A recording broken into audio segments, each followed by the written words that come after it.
아니요. 잘 자.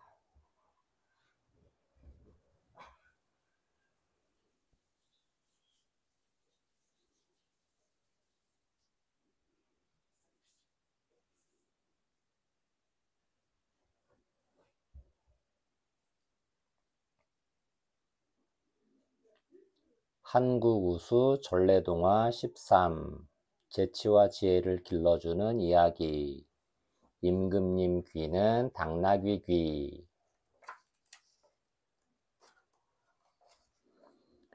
옛날 한 나라에 임금님이 살고 있었어요. 임금님은 무척 어질고 백성들을 잘 다스려 나라가 아주 평안했어요. 어느 날 상투를 만지던 임금님이 깜짝 놀라 소리쳤어요.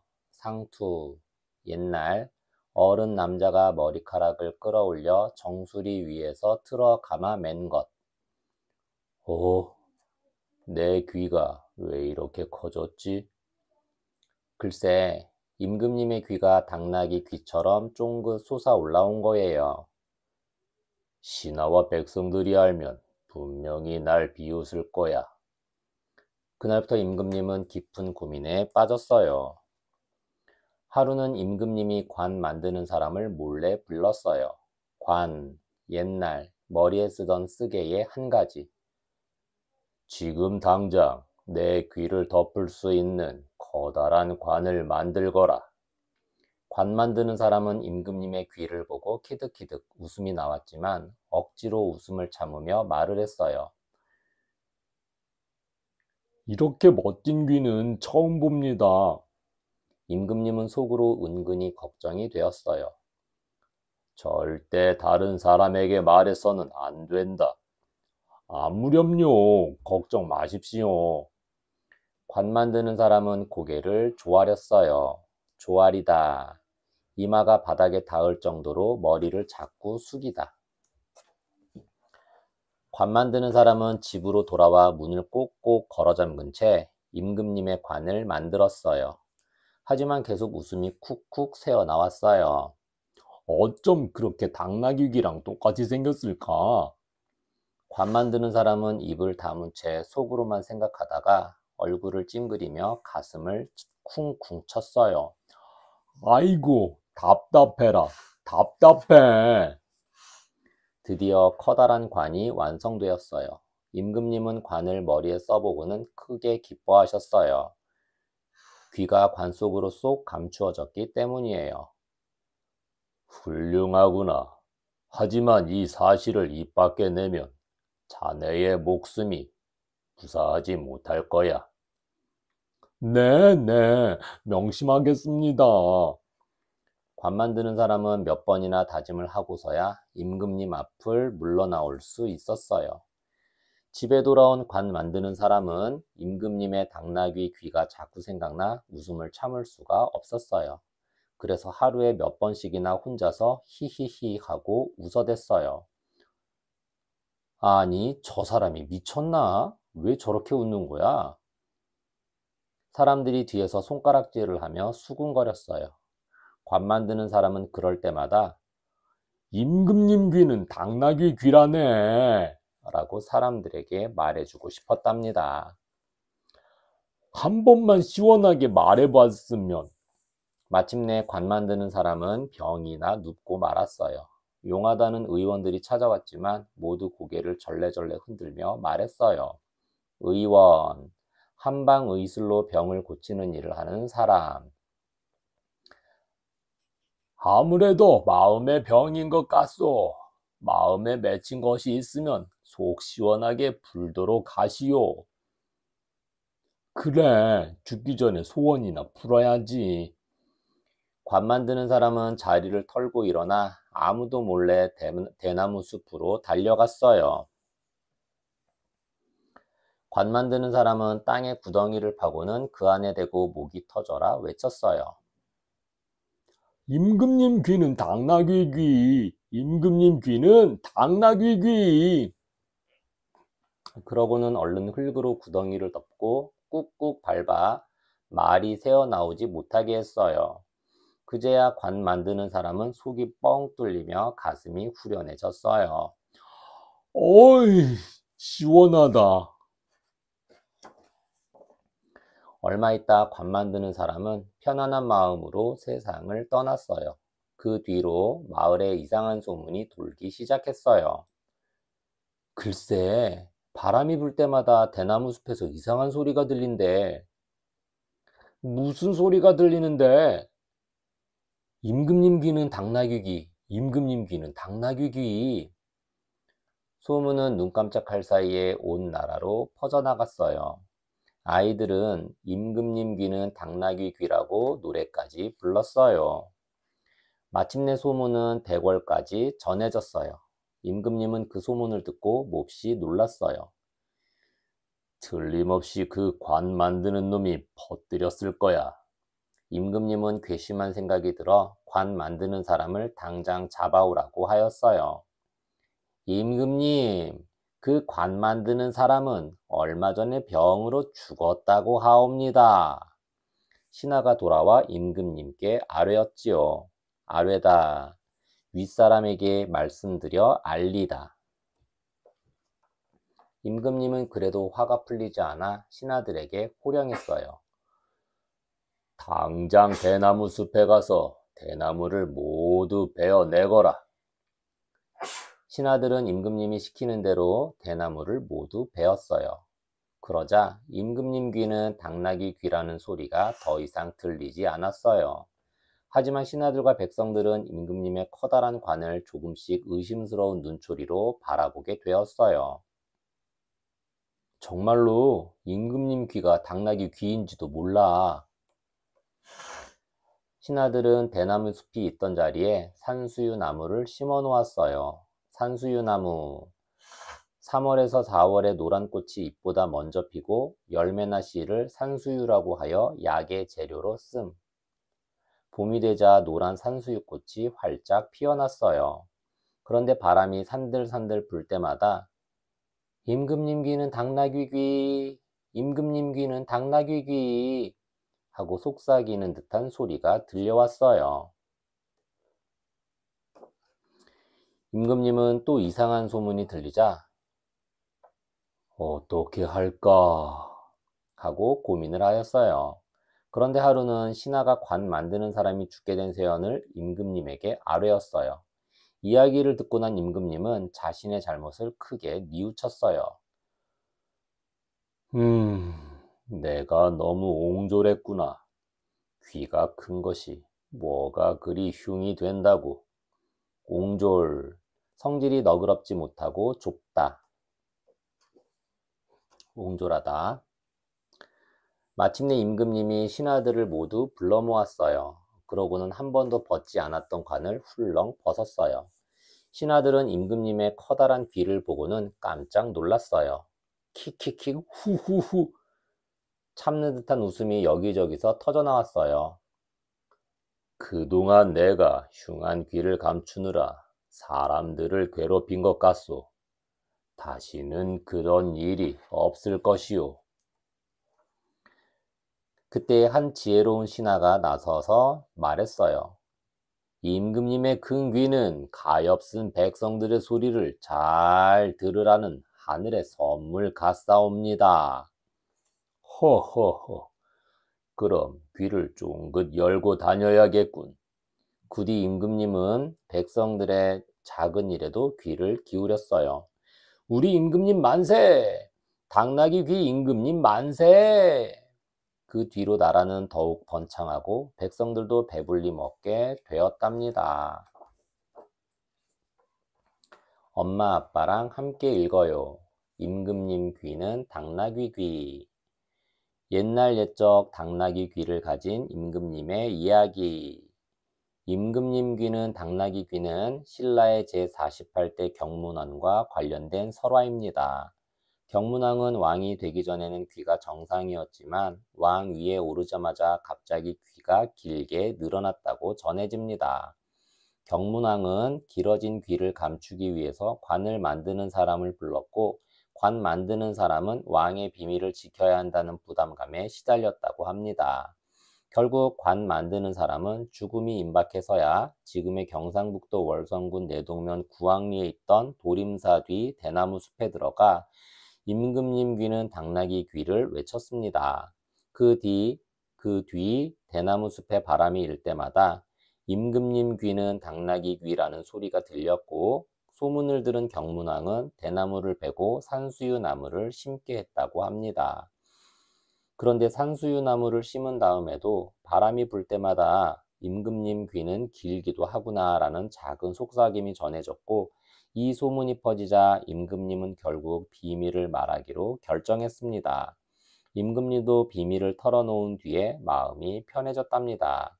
이처럼 임금님의 귀가 당나귀 귀처럼 쫑긋하게 되었다고 소문이 난 것은 경문왕이 한 집안의 자매를 제1, 제2 왕후로 맞이하여 두 왕후가 서로 시기를 하여 임금님의 귀를 잡아당겨 당나귀 귀처럼 되었다고 풍자한 것이라고 전해집니다. 청청한 대나무와 우리 민족. 미끈하게 커다란 키에 푸른색의 창창함, 굵고 단단한 대나무는 옛날부터 우리와 매우 친근한 나무입니다.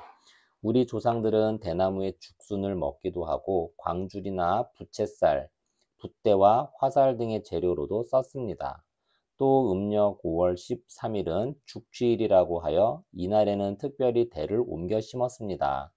전라도, 경상도 지방에서는 죽취일에 대나무를 심고 풍년을 기원하기도 하고 커다란 대나무를 꽂아 군마당의 굿이 시작됨을 알리기도 했습니다. 대나무에 얽힌 이야기도 많이 전해옵니다. 다음은 효와 관련된 이야기로 옛날에 중국 맹종이라는 사람이 있었습니다. 어느 추운 겨울에 죽순이 먹고 싶다는 늙은 어머니를 위해 맹종은 대밭에서 죽순을 찾았지만 한 포기도 찾을 수 없었습니다.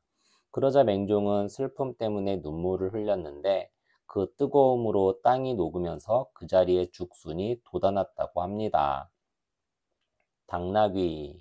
당나귀는 말 종류에 속하는 짐승으로 말보다는 크기가 좀 작고 귀가 크고 힘이 세지만 부끄러움을 많이 타는 동물입니다. 말보다는 빠르지 않지만 체력이 강해서 병에 잘 걸리지 않고 소나 말처럼 물을 많이 마시지 않고도 오래 버틸 수 있는 점도 당나귀의 특징입니다. 옛날에는 말은 주로 무신들이 탔고 당나귀는 주로 문신, 선비들이 탔습니다. 당나귀는 키가 작아 타기에 편리하고 빠르지 않아 위험하지도 않았기 때문입니다. 그래서 천천히 산책을 하거나 무거운 짐을 싣고 이동하기 쉬웠답니다.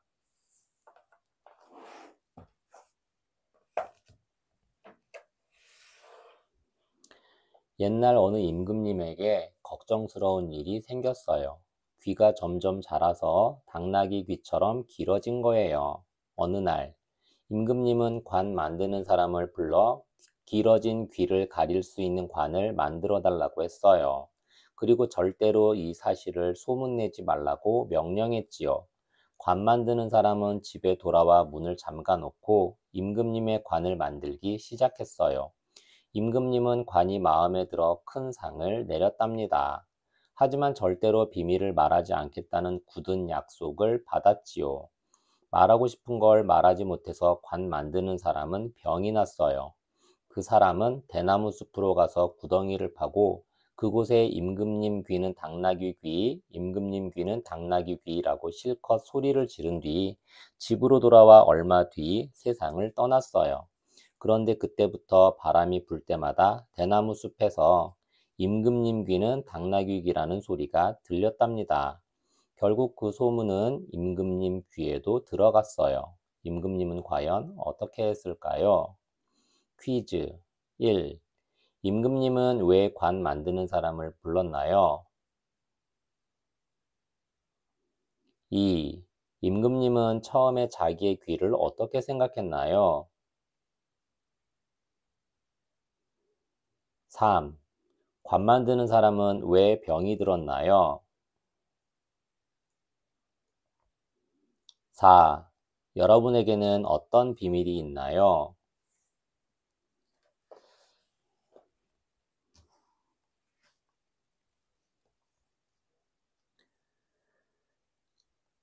한국우수 전래동화 14. 재치와 지혜를 길러주는 이야기. 꼬마 사또.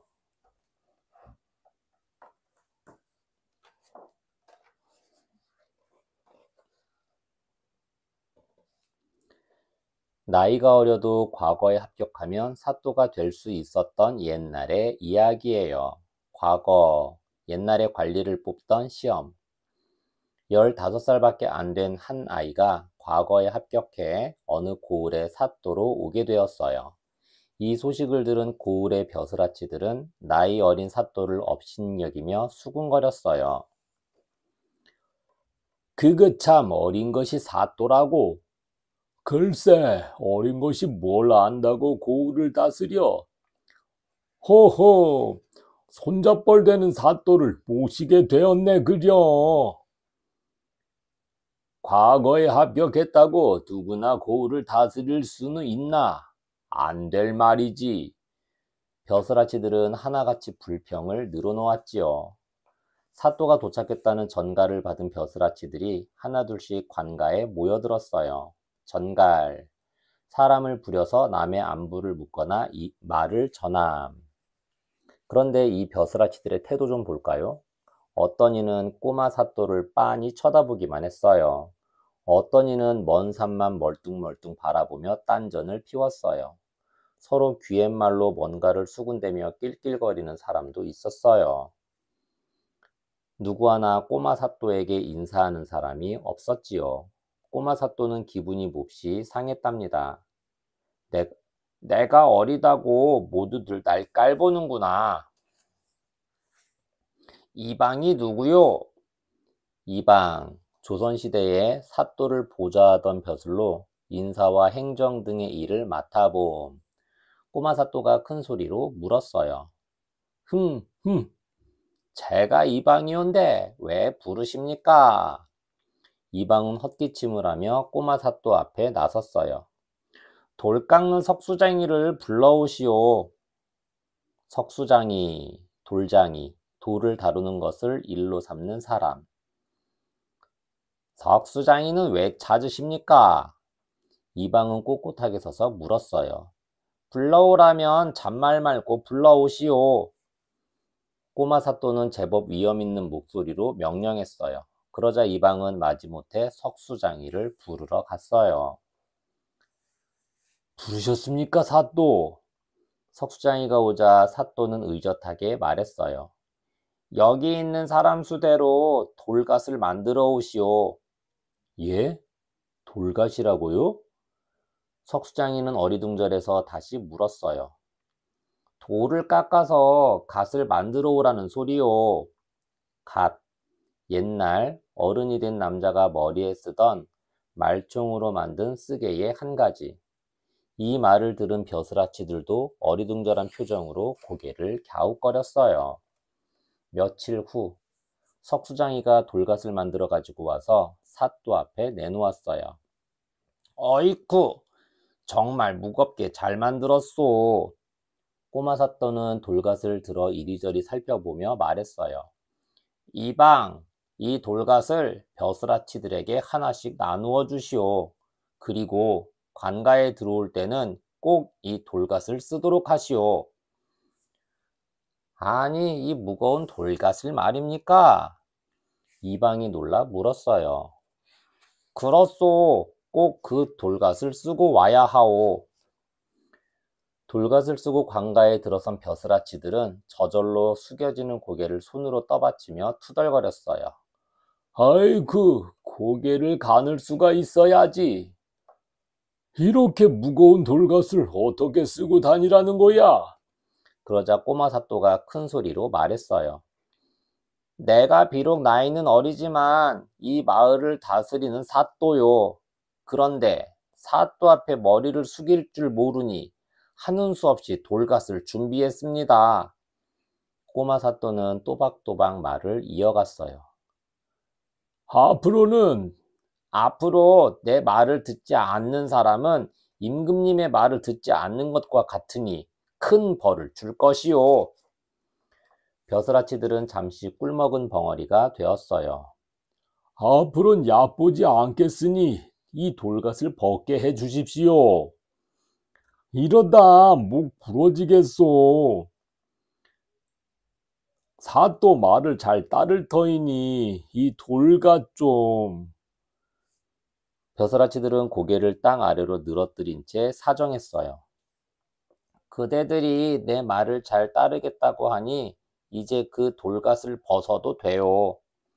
말이 떨어지기가 무섭게 벼슬아치들은 돌갓을 벗어 던졌어요.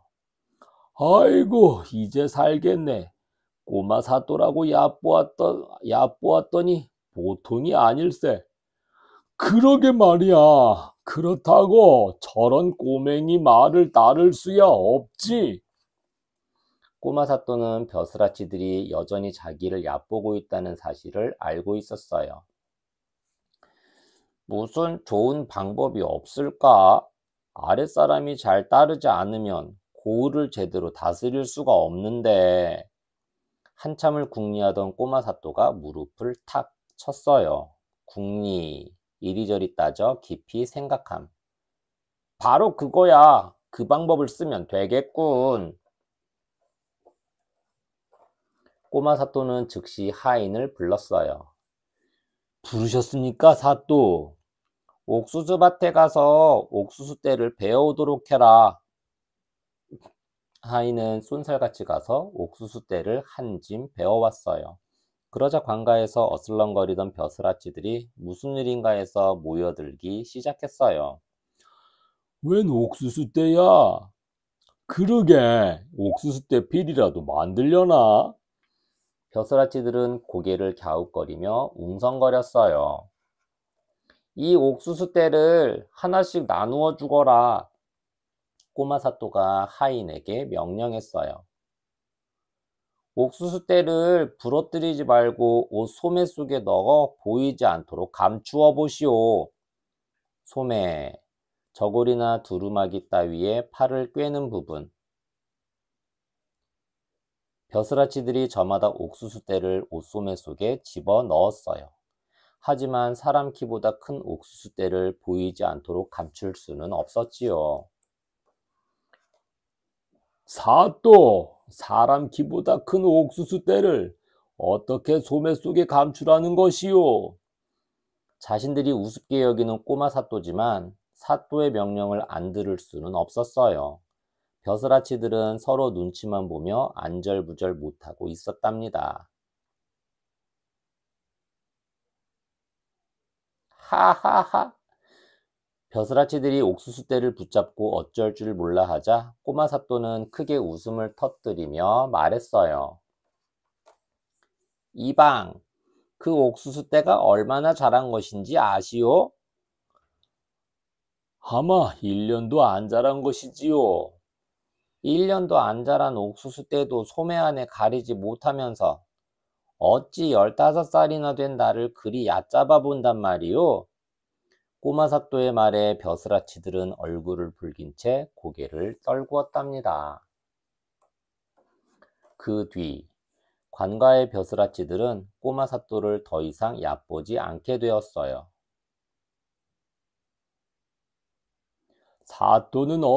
사또는 나이는 어리지만 지혜롭게는 따를 자가 없다고. 언제나 나이든 벼슬아치들의 의견을 귀담아 들으시지. 벼슬아치들은 꼬마 사또를 자랑스럽게 여기며 잘 섬겼어요. 나이든 벼슬아치들과 꼬마 사또가 힘을 모아 고을을 잘 다스린다는 소문이 이웃 고을까지 자자하게 퍼졌답니다. 자자하다. 여러 사람의 입에 전하여 소문이 떠들썩하다. 엄마 아빠랑 함께 읽어요. 꼬마 사또. 옛날 옛적 꼬마 사또 이야기. 어린 나이에 과거에 합격한 소년이 한 고을의 사또로 부임하자 나이 많은 벼슬아치들이 무시하고 깔보게 됩니다. 벼슬아치들은 어린 사또의 능력을 쉽게 인정할 수 없었으며 꼬마 사또 밑에서 일해야 하는 자신들의 처지가 한심스러웠을 것입니다. 하지만 꼬마 사또는 정당하게 시험을 치러 사또의 자리에 오른 만큼 부하들을 잘 통솔하여 고우를 다스릴 임무가 있었기 때문에 이에 대해 무척 고민하지요. 마침내 꼬마 사또는 재치 있고 슬기로운 방법을 생각해내어 벼슬아치들의 코를 납작하게 만들지요. 꼬마 사또가 힘을 이용해서 벼슬아치들을 마구 혼내주었다면 오히려 더 큰 반발을 하였겠지요. 하지만 꼬마 사또는 나이 많은 벼슬아치들을 너그럽게 잘 타일러 결국 마음으로부터 우러나는 존경을 받게 됩니다. 꼬마 사또를 위기에서 구해준 것은 다름 아닌 그동안의 공부에서 비롯된 지혜입니다. 꼬마 사또가 단지 지식을 익히는 공부만 했더라면 나이 많은 벼슬아치들의 마음을 돌릴 수 있는 방법을 찾을 수 있었을까요? 꼬마 사또가 벼슬아치들의 마음을 감동시키고 서로 힘을 모아 고우를 잘 다스렸다는 이야기처럼 어린이 여러분도 열심히 공부하여 체계적인 지식과 깊이 있는 지혜를 갖추도록 노력하세요. 각 고을의 육방제도. 조선시대에는 각 고을을 맡아 다스리던 사또가 있었습니다. 그리고 그 밑에는 사또를 보좌하고 실질적인 업무를 담당하는 6개의 벼슬이 있었습니다. 이방, 호방, 예방, 병방, 형방, 공방. 공방으로 육방이라고 부릅니다.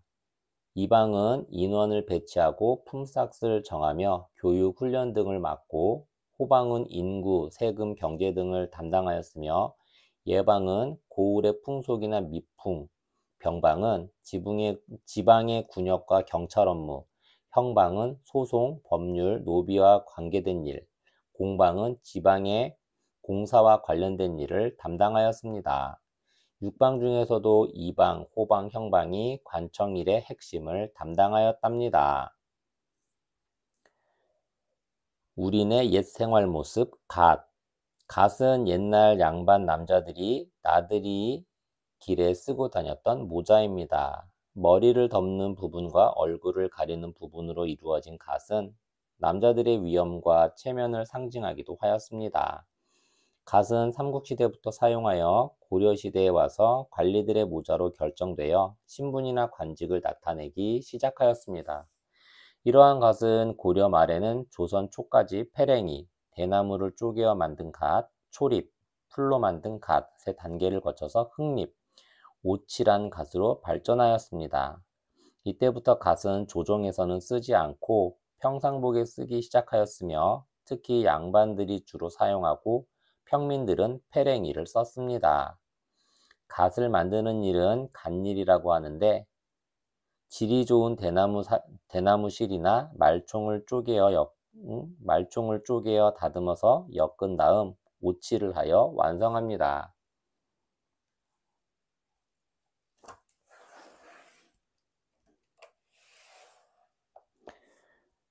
15살짜리 꼬마가 사또로 부임해 오자 나이 많은 벼슬아치들은 손잡벌되는 사또를 모시게 되었다고 한탄을 했어요. 벼슬아치들은 사또를 빤히 쳐다보기도 하고 사또가 말할 때 먼 산을 쳐다보며 딴전을 부리는 등 꼬마 사또를 얕잡아 보는 행동을 했답니다. 골똘히 생각에 잠겼던 꼬마 사또는 석수장이를 불러 돌갓을 만들어 오라고 했어요. 돌갓이라는 말에 벼슬아치들은 서로 얼굴을 마주보며 고개를 갸웃거렸답니다. 석수장이가 돌갓을 만들어 오자 꼬마 사또는 벼슬아치들에게 돌갓을 하나씩 나누어 주며 관가에 들어올 때는 반드시 돌갓을 쓰고 와야 한다고 명령했어요. 꼬마 사또를 얕잡아 봤다가 무거운 돌갓을 쓰고 다니게 된 벼슬아치들은 그 후 어떻게 되었을까요? 퀴즈.